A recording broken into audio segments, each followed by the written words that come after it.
you have that really special opportunity to help someone when they're in a time of need, in a time of crisis, often when they're in a situation which they didn't expect.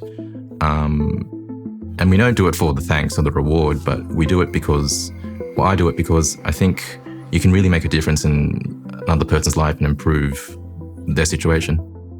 My name's Bosco. I work at DFAT. My first experience was in the crisis management section, looking at crisis response as a whole. And then shortly after that, did a posting to Ho Chi Minh City, Vietnam, where I was in a consular-specific role. A key part of our role is helping people understand what help may be able to provide and what kind of help we can't provide, and that stems from our Consular Services Charter. So it really depends on the environment that we're operating in.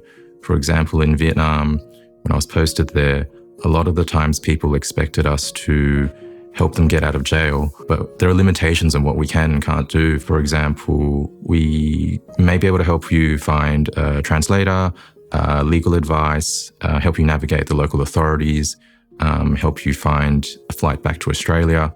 But there's things that we can't help with. For example, represent you legally. We can't intervene in local authorities if they say yes or no. Operating in more challenging overseas environments presents a whole bunch of different challenges.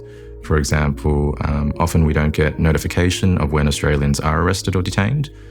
We find that out from families themselves back in Australia or overseas in Vietnam, in my specific case.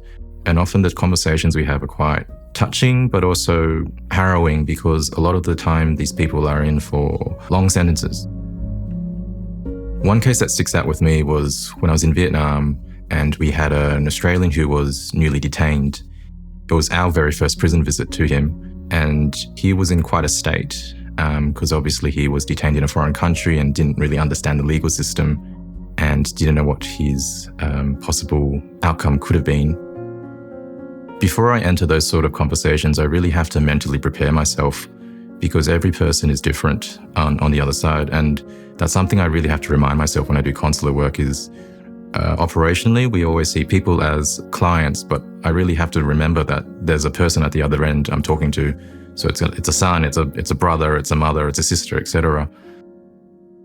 And we often lean on each other. We, as in our team and the office, we talk through different scenarios. We sort of bounce ideas off each other and we support each other mentally, emotionally. And we really have to workshop some scenarios that may happen. For example, it may be an elderly grandmother who's in all likelihood probably going to pass away in prison. And those are the conversations we have to have. And how we prepare for that it's different for every person. I think one of the most important things about consular work is being in tune with your emotions and being emotionally intelligent. Know when to offer that sort of empathy and to offer that sort of figurative shoulder to lean on, but also be able to deliver the hard truths of what the situation is and help them bridge the gap and help them make the decision quickly of what their next steps are. Often we can't predict the next steps. As a consular officer on deployment during a crisis, I think it's really important to be in check with your energy levels. Not just yourself, but also your colleagues around you, whether that might be 1 or 2 or a group of 7. It's really important to understand what the atmosphere is like within your team and know when you need to take a break, know when you're not operating 100%, and know when others need a break as well, and recognizing that and saying, hey, I need a break right now. I'm going to walk out for a little bit, come back, and then we're all good to go. Also, I think it's really important that you try and be resilient. You understand that we're all operating in a challenging environment. That's the truth. And there will sometimes be disagreements, but that's fine because we're all just there to get on with the job and try to help as many Australians as we can in that sort of situation. And I think that's the common goal that we have to come back to and keep remembering.